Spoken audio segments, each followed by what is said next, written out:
Hello, everybody. I am excited to, first of all, wish you a happy new year. I think I can still do that. We haven't passed January yet, but it has definitely been an interesting start to the year, especially with all of the crazy weather that we have had here, just going across the country. But I'm happy to say that here in Dallas, things are melting at this point. And so I'm excited that you all are able to join today. And I know some people may be just listening to the recording later, just given how schedules have changed this particular week. But anyway, welcome. It's great to have you all here today. And I am going to share my screen here and we will get started. And so this is our first webinar of the year, What's Next for Learning and Development, the biggest shifts shaping 2026.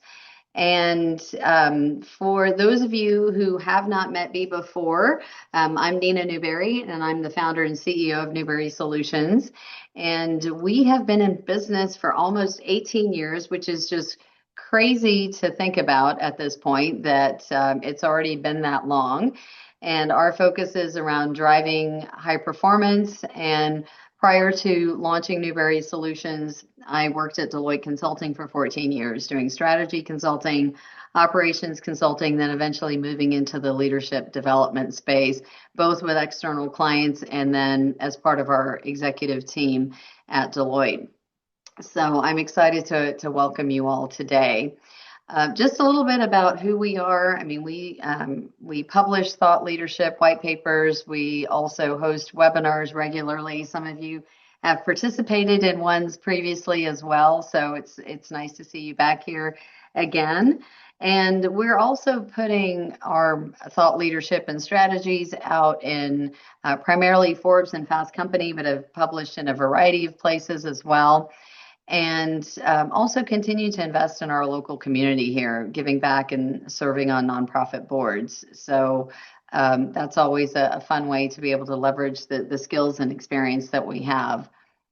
So the other piece is that I just want to mention, and then we'll jump into the topic for today, is that our focus really is around, leading with industry insights. So that's both thinking about the needs that are in the leadership development space, but also looking at building a stronger pipeline of talent and working with companies to be able to do that. And then also leveraging the power of technology in addition to the coaching and consulting work that we do to really drive sustainable high performance. We do have a leadership development platform that's called New Lens, and the whole focus there is around accelerating customized development at scale in a way that works. And I'll share a little bit more about that today as we're going through some of the content, some of the themes that are emerging in the learning and development space. But I'm excited to say that we just got recognized with another award for Best Online Advance in Coaching. And so we'll be attending a conference next month at Brandon Hall to receive that award as well. All right.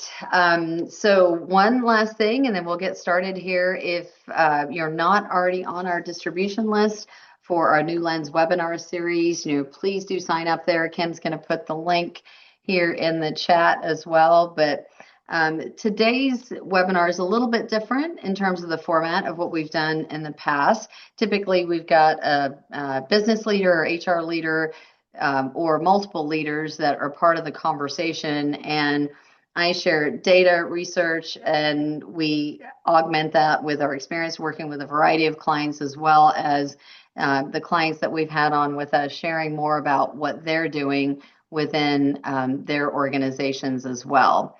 So I do hope that you're able to join for additional sessions that we have. And so with that, I am going to jump into the topic for today.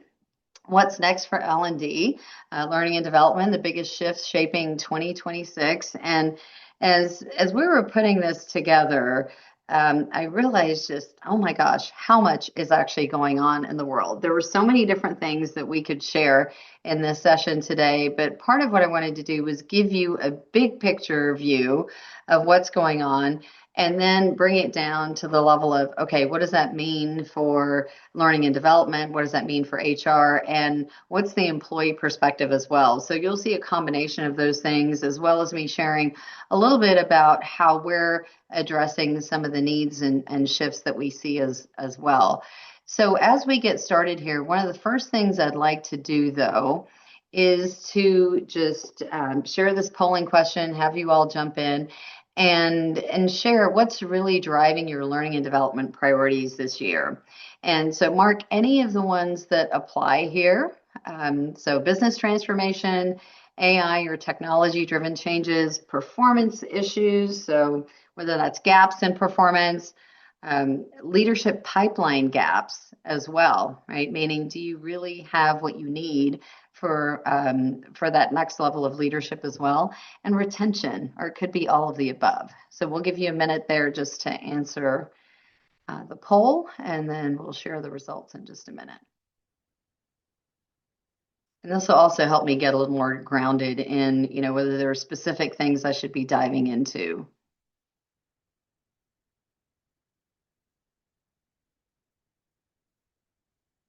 All right. Okay, Kim, I think we can go ahead and close out the poll and share the results here. And so it looks like, business transformation is the big winner here in terms of what's happening. And I know that can include a lot. And for those of you who are willing to do so, if you're willing to share in chat, like what kinds of business transformation things are going on within your organization. But I mean, we see a lot, both in terms of mergers, acquisitions. We see a lot of just kind of redesigning, rethinking things. And AI may or may not be part of that, but it's becoming a bigger and bigger piece of it. I also see here, performance issues is I think number 2, or I'm sorry, all of the above. I missed that one down at the bottom. Okay, so that's, when you look at that, I mean, that's a lot of pieces happening at the same time. And so that's what, certainly one of the biggest things that we see is just like the perfect storm of crazy.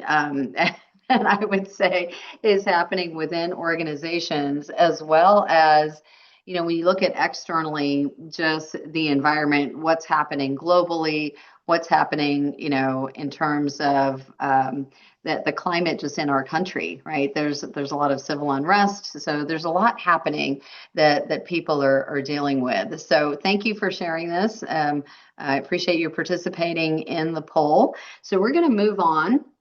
And I will keep this in mind as we continue to go through here. But what I wanted to start off with was just a picture of what's happening, more broadly.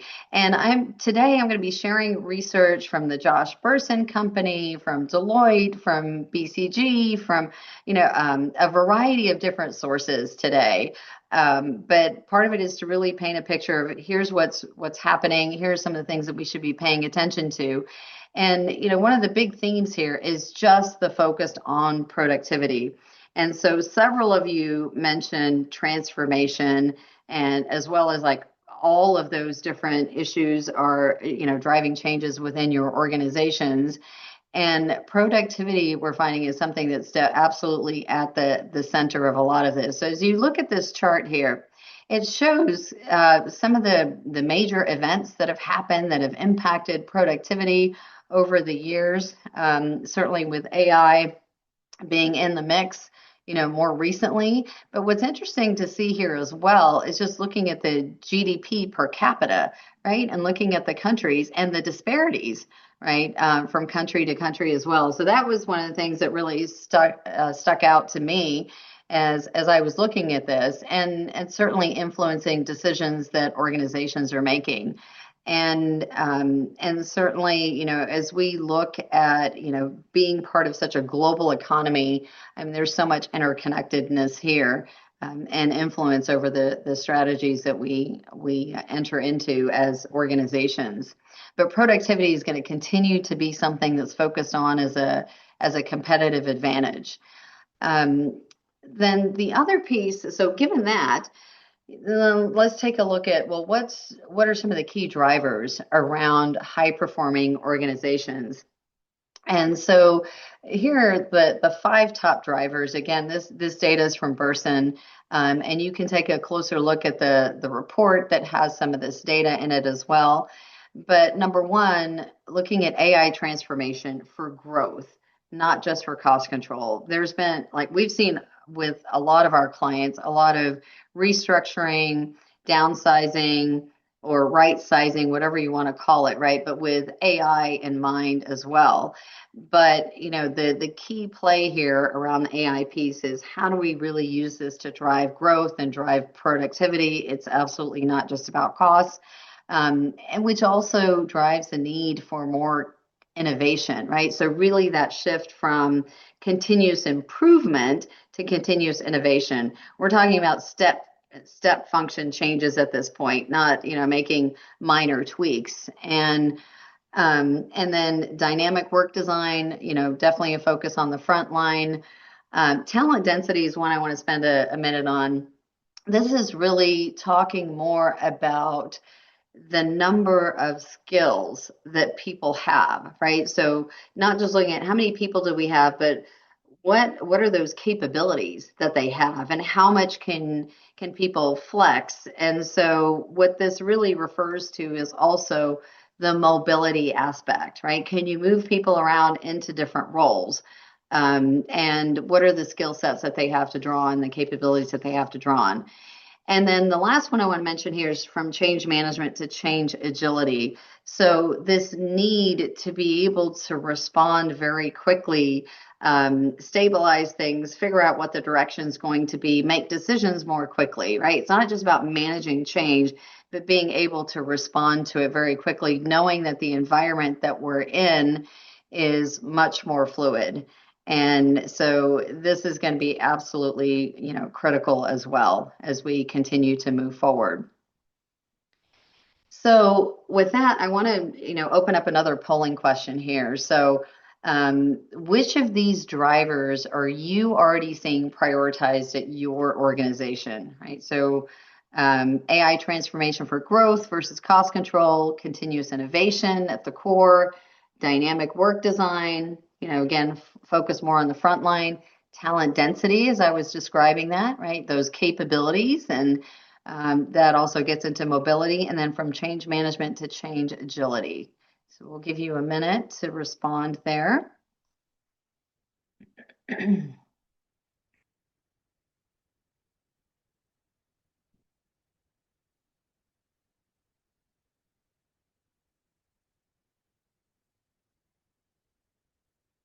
All right, we're waiting on a few more. I know there are lots of fun choices here, especially as we're in the middle of so much transformation.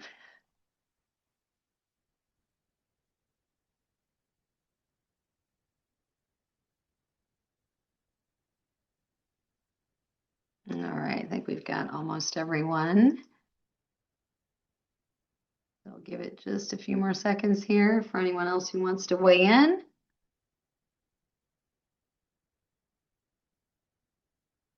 All right, Kim, let's go ahead and close the poll. And so in terms of drivers that you all are already seeing at your organizations here, so talent density, being the winner here with continuous innovation and AI transformation, right behind. And so, absolutely. I mean, there are just so many different factors and variables. So, and I'll talk more about this talent density piece and some of the strategies around building capabilities as well as we continue to move forward. And certainly, as we continue to go through this conversation today, please feel free to share things in chat as well, share any questions that you have too, as we continue to move forward here. All right, Kim, we can just move forward. And all right. So it's important to have kind of all of that as a backdrop, right? But I think one of the things I'm big on is bold facts. What's really going on? What are some of the big things that we need to be taking away?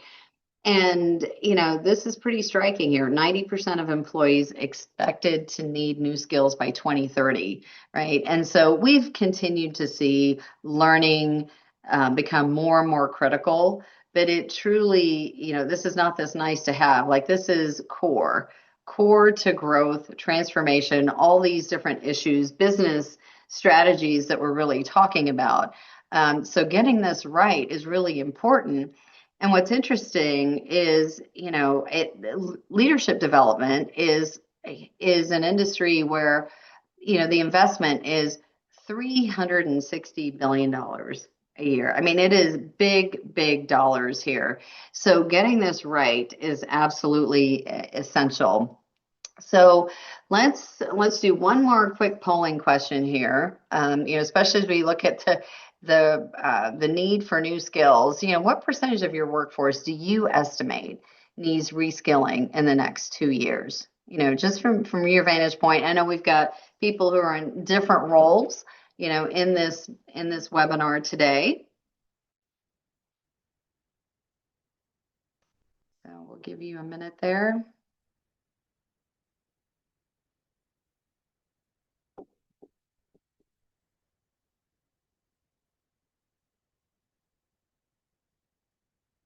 All right. I think we've got most of you, so we're going to go ahead and end the poll and share the results here. And so 62% of you said 25 to 50%. And then, I mean, so there's nothing below that number, as you look at the results here.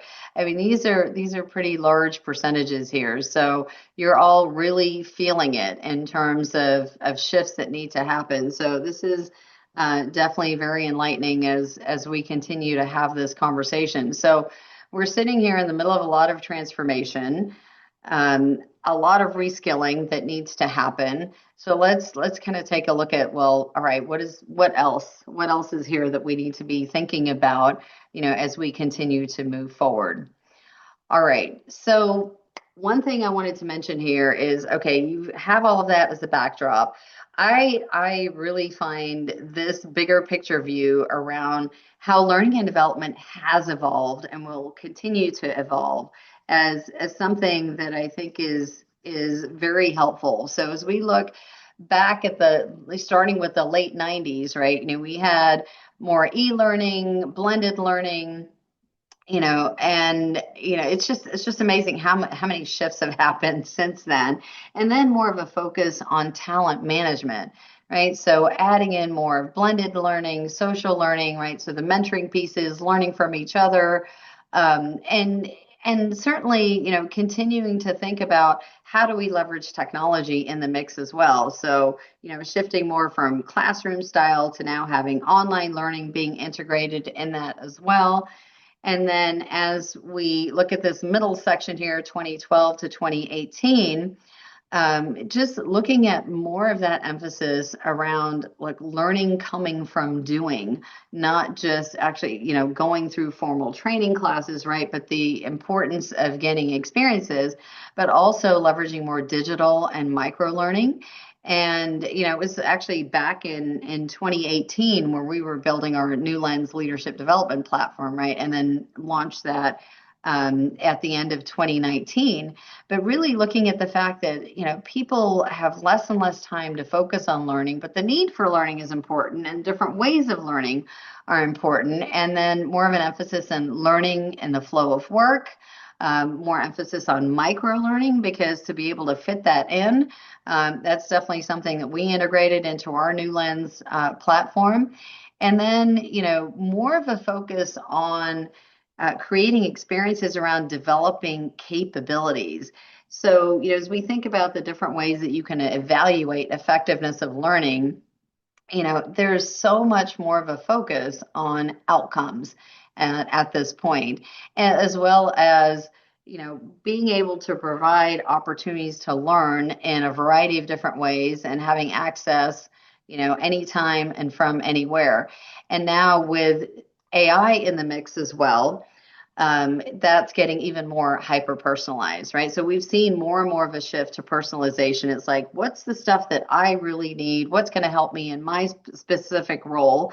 And, seeing those efforts go from being more of a manual effort of me trying to figure out what do I need to take? How do I do this? Or HR being involved in developing learning paths to now being able to use AI to much more quickly figure out what it is that I need. And so that personalization, we're going to continue to see that be, in the mix as well.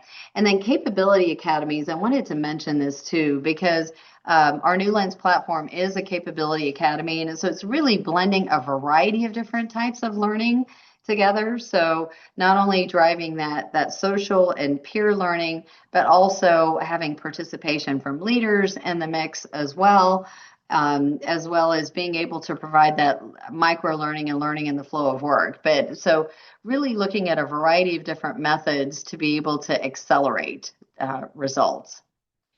So the other piece that I want to shift to here as well is looking at what does that mean, right? What does that mean for different roles? I'm going to start on the outer pieces first, just to provide some context for the middle here. But Josh Bersin really kind of refers to the shifts from being employees to super workers, from being leaders and managers to super managers, and from organizations shifting to super worker, companies. And so let me talk about what some of those shifts really are. So from the employee perspective, we've all been feeling this, right? This need to do more with less. But we're in a place now where it is really more about reinvention, right? Reinvention, like how can things be done differently? And then really integrating AI into the mix. And so when we look at what some of those concerns are of employees as things are continuing to shift, am I going to fall behind? Am I still going to have a job? What's going to happen with my career? I mean, there's a lot of change that people are dealing with.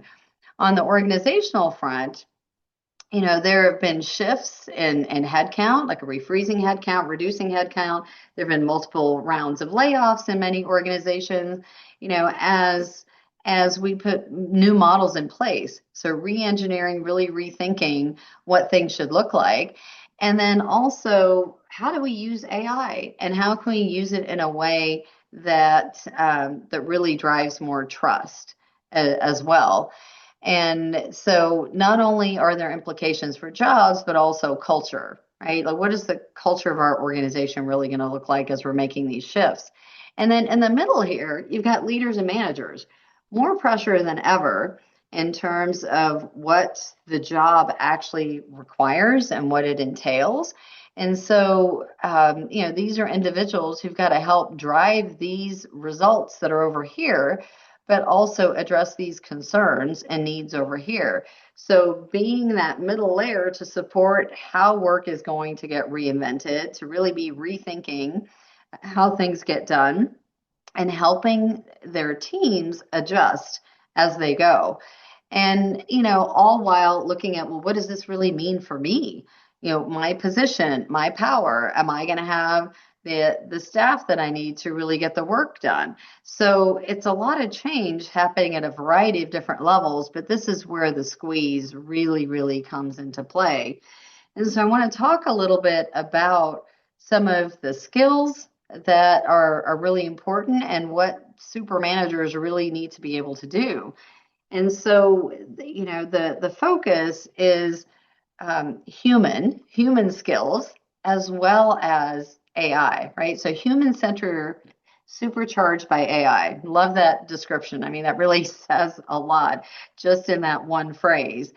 But, what does it really mean when we look at this? So one is fostering a culture of AI experimentation, right? So helping individuals be more curious, really explore how they can leverage AI, what they can learn from successes and failures, but also empowering teams, giving some of that autonomy.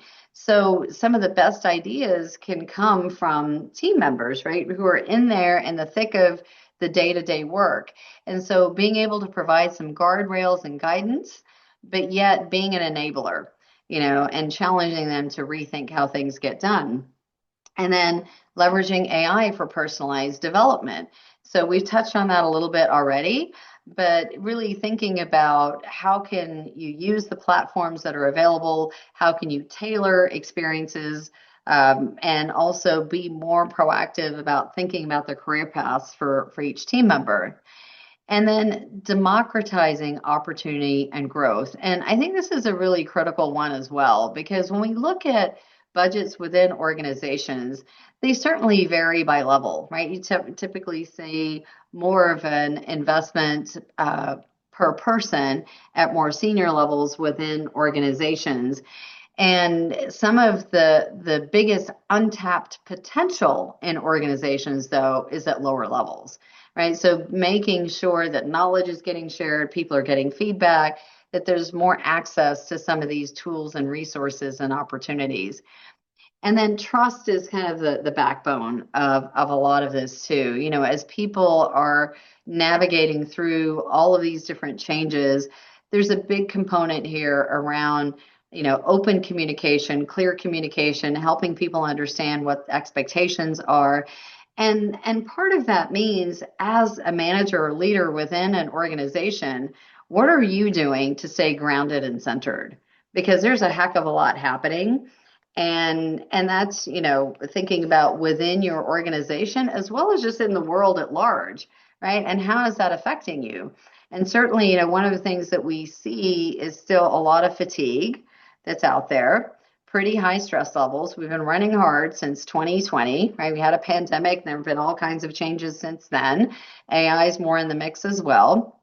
And so that whole thing about securing your own oxygen mask first, is continues to be absolutely critical, for individuals. And this is not a nice to have. I mean, we throw around the term work-life balance, and but this really is about how can I work in a way that's sustainable, and how do I help others in my team do the same thing as well. So alongside these things around, human-centered skills, AI is just this piece around helping people manage their stress and to be able to navigate forward.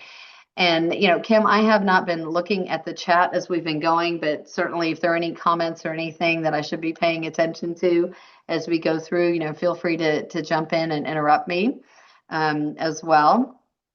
But this really does lay a pretty big picture for, wow, what's expected if you're managing and leading. Right. So one of the things I do want to open up, just for you all to do a little bit of sharing in chat as well, is what shifts are you seeing, within your organization as it relates to expectations for managers? I just laid out some of those, key factors. So I'm just going to give you a minute to be able to put some comments in here, and I'm going to look in chat as well as we're going through this.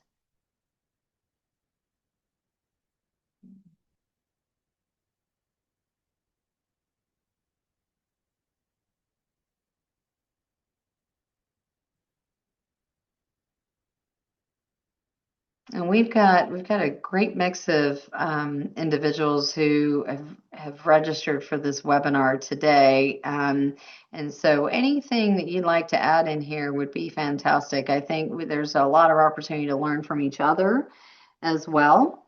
But definitely as I look at what's happening here, I think one of the biggest pieces that I'm seeing across the clients that we're working with is just how much people have to be able to respond to change, and make decisions much more quickly. That seems to be a pretty critical one. And so whether that's, looking at the size of your organization, how many, the staffing models, but, really being able to make decisions much more quickly and with less information. So that's one key one. And, as you all continue to think about this, feel free to jump in and share some additional pieces here. Let me see if I missed anything. An expectation that needs to shift for managers is that they need to start giving better feedback and evaluations. Yeah, appreciation, recognition, absolutely critical. Heavy emphasis on leadership training. Thank you. Thank you for sharing those. Um, yeah, this, and then Kim, you also mentioned in here about looking to managers for purpose. You know, that is absolutely something that we're seeing a lot of as the world has continued to evolve and so quickly, just how much more people are wanting to connect to something that really matters. Like, what's the vision? What's the why? You know, what are we really focusing on here? And what are we doing? And so this comes back to purpose, values, passion. That's absolutely increasing. All right. And then delegating more meaningfully. Yes. So one of the phrases that we like to use here is delegating with development in mind. Right. That is absolutely critical. So this is not just about how do I create capacity for myself, but create experiences for people, especially when you may not fully have the opportunity to put people into different roles, and so, looking at those small everyday choices that we make around experiences that we're going to give people. All right. And then creating a psychologically safe culture. Absolutely. Yeah. I mean, that whole safety piece, I think, has continued to grow even more so in importance. So thank you all for sharing your insights there. And so I want to, take that and combine it with what some of the data is showing us as well, right? So about the employee perspective. So one piece of this is, and when you look at Gen Zs and millennials, this is some of the data that I'm really going to be diving into a little bit more here. But Gen Z, when you look at this in the context of AI, their top worry isn't job loss. It's the potential for cognitive decline. And I don't know about you, but I was surprised by this one here. But fear that AI use could erode human intelligence, creativity, and social connection. And then 6 in 10 Gen Zs and millennials believe that Gen AI skills are somewhat or highly required for career advancement. So there's this piece which is like, oh my gosh, I really need to be focusing on this. This is something that's critical to my advancement and it's going to affect my career. But at the same time, what's this going to mean for me, in terms of creativity, connection, my intelligence, right? Like what I am personally developing and cultivating. And the next piece I want to mention here is it's more about soft skills. So the importance of developing those soft skills, this has been definitely more and more in the research as well as we think about emotional intelligence as well as leadership skills. We've touched on some of the kinds of things that are emerging. So not only empathy, but critical thinking skills, strategic skills, that ability to lead people through a variety of changes, because we've already established how much change is going on within organizations. But over 8 in 10 Gen Zs and millennials believe soft skills are somewhat or highly required. And 7 in 8 believe that their employers are placing a balanced emphasis both on those soft skills as well as AI, right? So both are absolutely, critical. And then the last piece that I wanted to mention here is that the use of AI, when we look at it from a gender standpoint, women are more concerned about using AI. And then also when you look at kind of displacement from AI, more of their roles are going to be displaced. And part of that is really looking at the kinds of roles that women are in, women being in more entry level positions as well. And we've got several different sources that are listed here at the bottom. If you have a chance to read some of this stuff, I would highly recommend it. I mean, I've definitely enjoyed kind of going through more of the data as well and digging in a little bit deeper. So you're absolutely, welcome to do that as well. And I would certainly be interested in knowing like whether this feels like what you expected, or if there are any surprises here as we're continuing to go through. All right. So, given that we're talking about this whole emotional intelligence piece as well as AI skills, or I should say soft skills is the way we've been describing it today, I want to put another polling question out here. So if you could just, comment on how prepared is learning and development to develop leadership skills and AI skills, right? So we've got a few different options here. We'll give you a minute to think about that.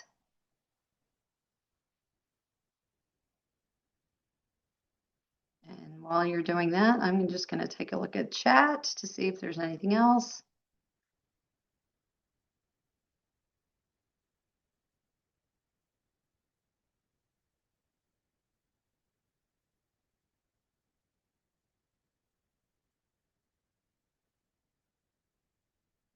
All right, I think we're just waiting on a couple more people. We'll give you a minute to respond.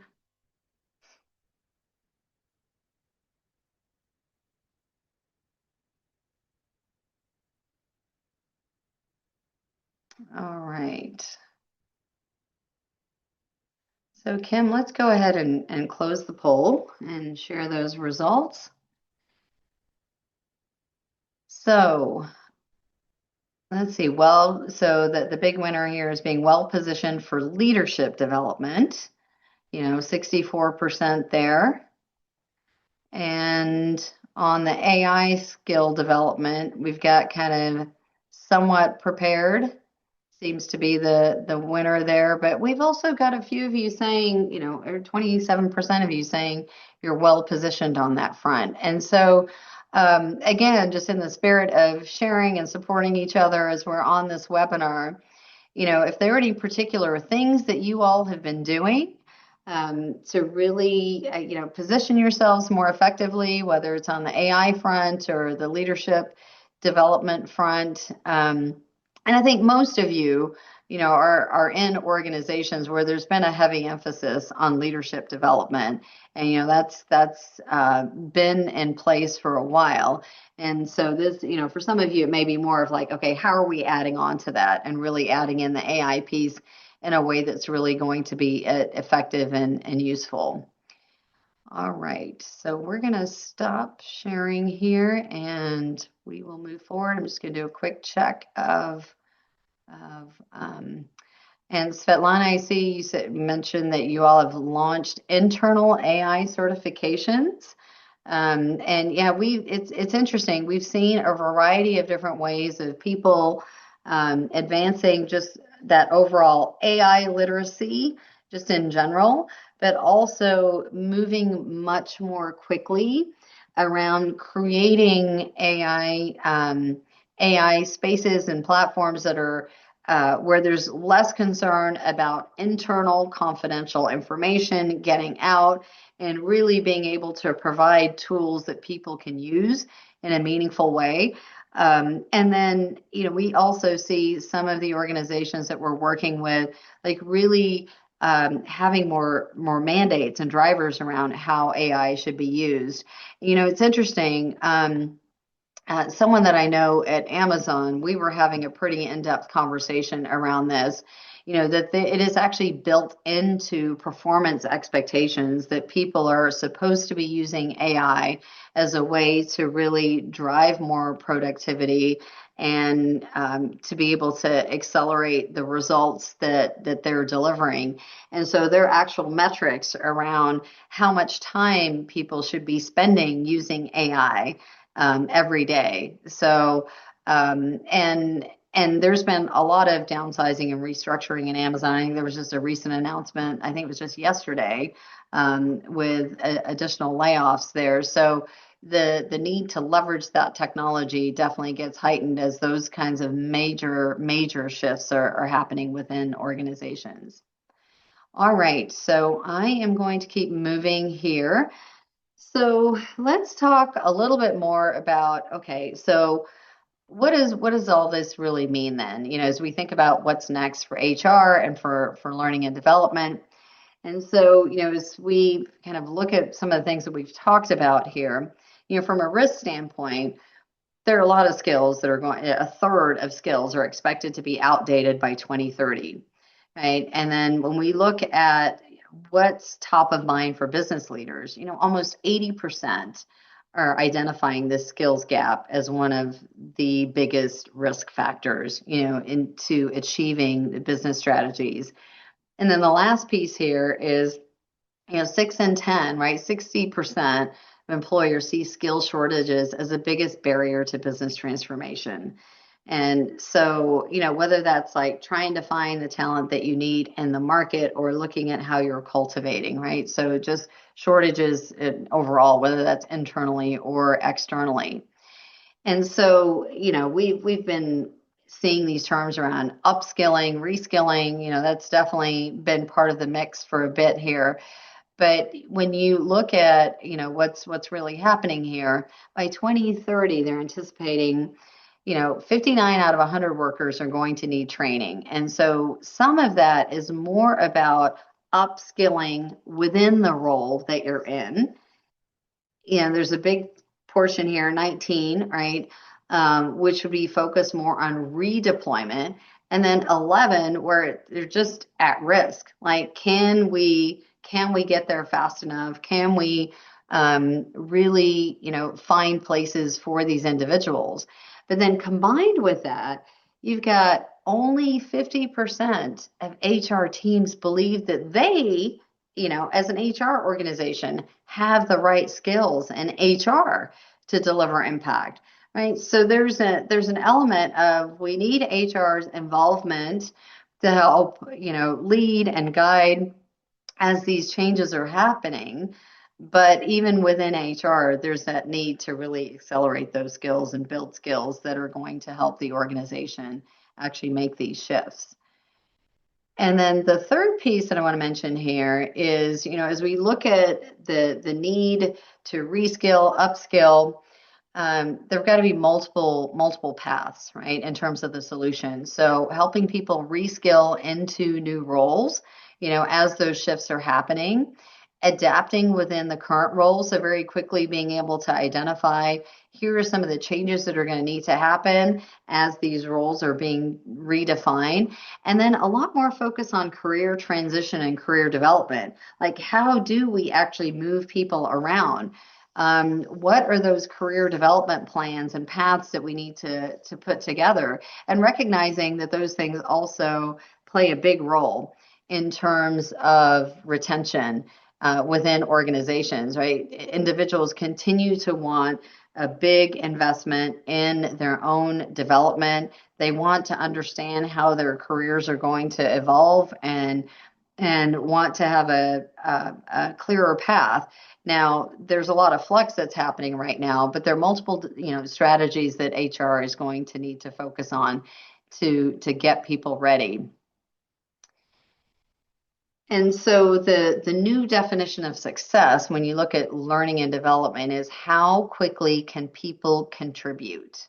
And so, and we looked at that slide that showed how learning and development has evolved over time, right? And in the earlier stages of evolution, absolutely more focus on, did people actually complete certain training? What are the kind of scores that they got from the training?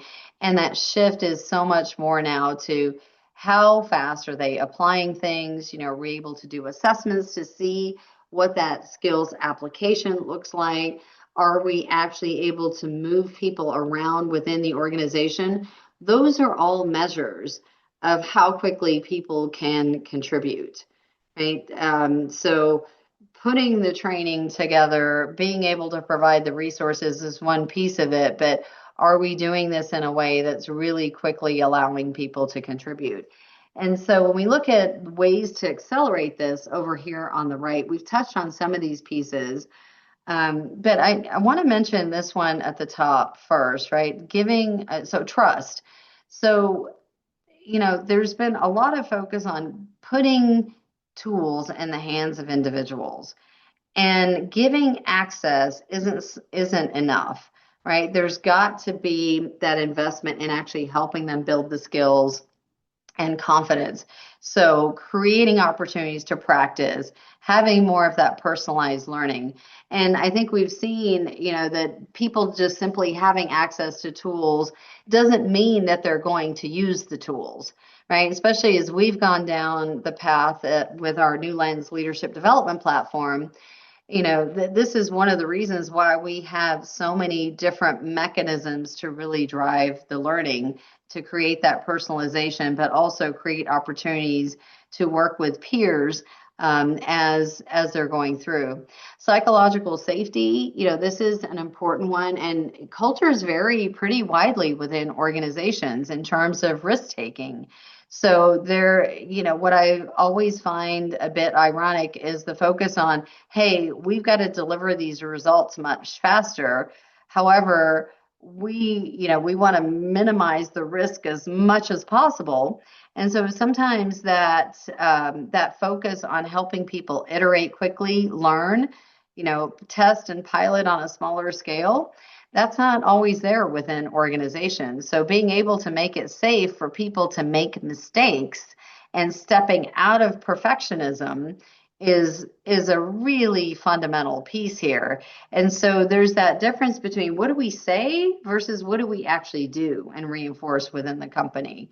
And then, creating those structured spaces to do that experimentation, to test things, and also to leverage AI, right? So use your thinking, use your ideas, and collaborate with AI, as well as this, building resilience. So this, when things don't go as planned and you're iterating, like how do you get back on your feet much faster and learn from it and keep going? So there's a lot of repetition, frequency, feedback loops, communities of practice, right? So this whole focus on learning.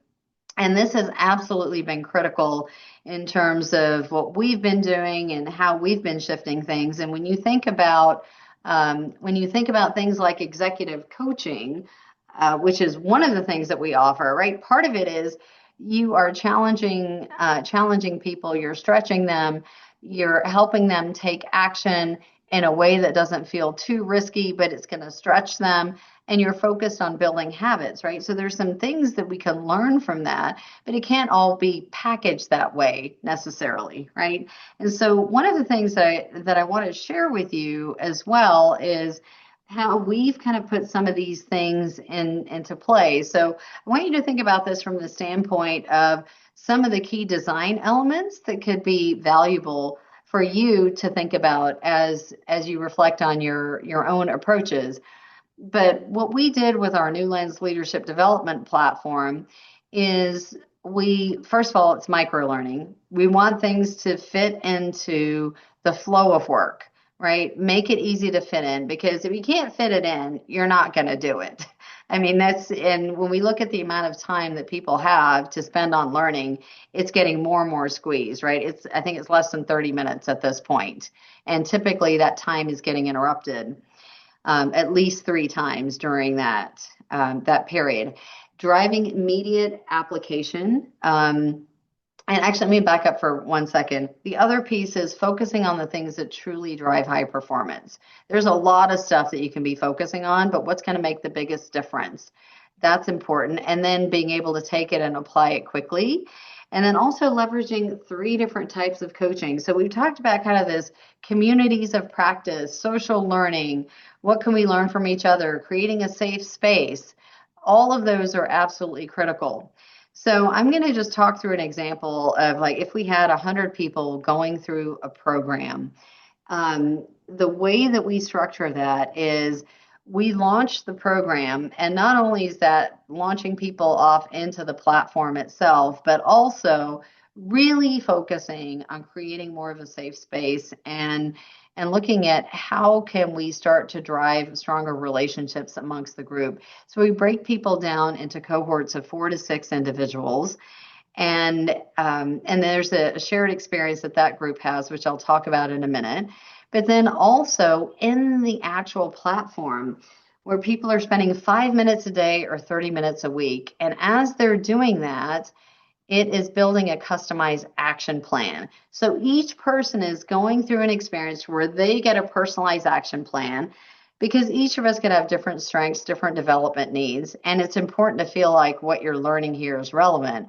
But then in those small cohorts, right, the small peer groups, that opportunity to be able to discuss some of these challenges in the context of the environment that you work in, to be able to share best practices, to learn from each other, to work through challenges and developing relationships at the same time. And then also getting coaching from your manager in the process as well. So recognizing that here's an individual who's been at the organization that has expertise and experience to bring to the table, right? So there's coaching that's coming from a couple of places here, as well as through the content and the platform. And then to be able to bring the group back together as a whole group of 100, right? To have a live experience where people can dig in a little bit deeper. You can focus more on some of the challenges that are unique to that particular environment, as well as bring in business leaders to talk about some of the issues and suggested strategies as well. So I wanted to share this with you so you get a sense of some of the ways that you can really start to build capability much more quickly and some of those ingredients that are really critical. And if you're interested in learning more about this, we have a demo that's going to be coming up on February the 5th as well. I'll share some information in a minute around that, but wanted to get your wheels turning, right? As we think about all the changes that are happening and the different ways to advance learning as well. And I'll just share this very, very quickly. Part of what we look for is, are we actually accelerating change and results, right? And there are different ways to measure that. So remember, we talked about learning and development. The shift is more to outcomes. What's actually happening that's different? So we measure motivation to change, how prepared people are. Is that improving? Are they using higher impact tools, and are they more effective in what they're doing? And so these are, I wanted to put this out here as well for you to be thinking about, how would I be measuring success? What is critical? But also to realize that, look, this is what we're trying to drive towards, as we're putting more approaches together around learning and development, or shifting our existing approaches. All right, so we have gone through a lot, and what I want to do, and now this isn't just a kind of nice to have thing in my mind. We've shared a lot of information about what's happening more broadly, both in terms of the environment, the focus on productivity, differences in skills, thinking about shifts in roles, employees as well as managers, as well as what are some of the shifts that HR and learning development have to make. And so before we wrap up, I do want you to take a moment and identify what are just one or two big takeaways from today, because I want you to kind of turn that into then, like, so what? Like, what am I going to do as a result of having been in this session today? So I want to give you all just a couple of minutes here, and if you would type in chat, about what some of your big takeaways are here, and any particular action that you're thinking about as well. And I'm just going to keep an eye on the chat as you do that. And Dina, thank you for sharing some of the things that you're doing on the AI front as well.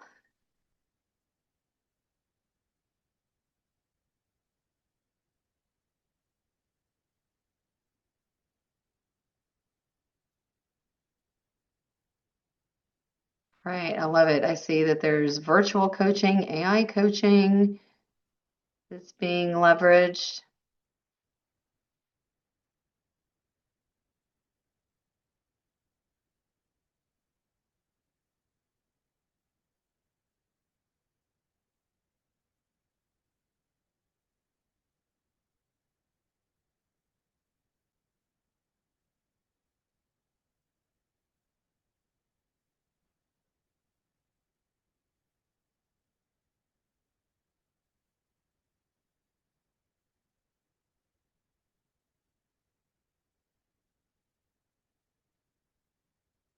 All right, I love this. I see a lot of comments here about AI. Ray, thank you for the shout out about New Lens. Um, you all have definitely leveraged that in a way that I think, there's some things that are sticking from from that experience. And Ray, you've definitely taken advantage of that. All right, and I see AI definitely being integrated more. All right, social connection and human skills. The Gen Z, Gen Y, millennial stuff, it seems like some of that data that we shared today was pretty eye-opening. Roles changing. I think, the super manager piece, absolutely. I mean, I would say, especially knowing how many of you are sitting in leadership positions today, really looking at managers and leaders and what's happening there, because if you look at those layers really collapsing, that just creates all kinds of havoc within organizations. And I know there's just been so much focus on being lean, within organizations. So I would say if you were to prioritize something, from a learning and development standpoint, is really looking at how do you support managers, because that's absolutely critical. So I know we've got a couple of minutes left. Thank you for sharing that. And also, we are going to make the recording available. I did want to tell you, again, we've got our demo coming up on February 5th. If that date and time doesn't work, we're happy to schedule something separately with you as well.